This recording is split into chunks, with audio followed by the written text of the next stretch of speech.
It's one of my husband's favorites, puttanesca. You can use crushed San Marzanos, cooked down canned cherry tomatoes from Italy. We're using fresh tomatoes because we have them and it's that time of year, and cherry tomatoes are always delicious.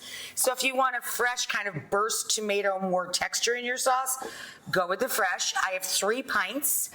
So we put a pot with about 4 or 5 tablespoons. Coat the bottom of a pan, this is important, that has a tight fitting lid. Heat it till it just starts to barely ripple in the middle, just like that. And we're going to add the anchovies first. Get the lid on and let them start to melt and dissipate. We're going to take a wooden spoon or a flat paddle and just start mushing them up a bit. I'm literally using the lid of the pan as a shield and stirring as the anchovies melt. And add in our garlic. And if you're using paste, a good round spoonful, I would call that a tablespoon, or a teaspoon of flake.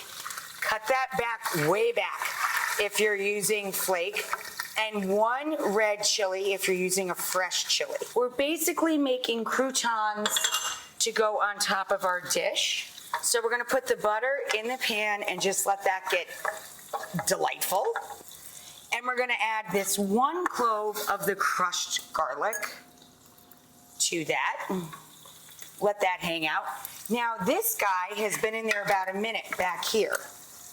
Okay, so now what's gonna happen? Well, now we're going to add our capers, our oil-cured olive, and now our family's special ingredient, the white vermouth or fortified white wine. And now we're going to let the spirits, the alcohol, burn off. So we're going to reduce that down by half. So now we're going to sprinkle in all of our breadcrumb and start turning that so that it toasts evenly and gets a lovely golden browned, nutty tone to it. And we're gonna flavor it with a little drizzle across the pan of the essence colatura of alici. And again, you could just melt a little anchovy or add anchovy paste. So now we're gonna put in all of our tomatoes. Boop. And I just pull some leaves off, give it a little tear, drop it in there, and then trap all of that heat and all of that flavor in the pan.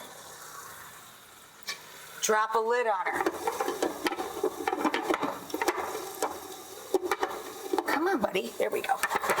Drop a lid on it, let it go, and it'll start to collapse.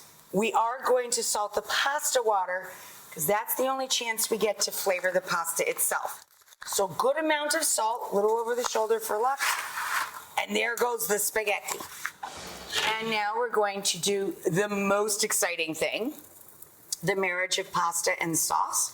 So we reserve, half, 3/4 of a cup of the liquid. We turn the stove off. We drain the pasta just shy of al dente or to the tooth or to the bite. A little bit shy of the package directions for carryover cooking. Or you can fish it out with tongs or a spider. We combine it with all of the sauce. Boop.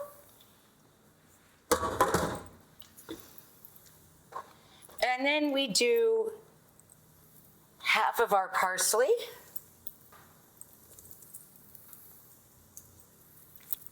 Turn off that back burner.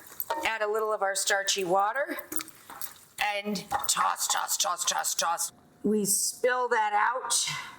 Now extra breadcrumb you can just use as croutons on your salad or crunchies on soup of any kind, homemade or store-bought. Who cares? They're delicious, don't waste a bit. Breadcrumb topping. The last of our parsley. And there you go.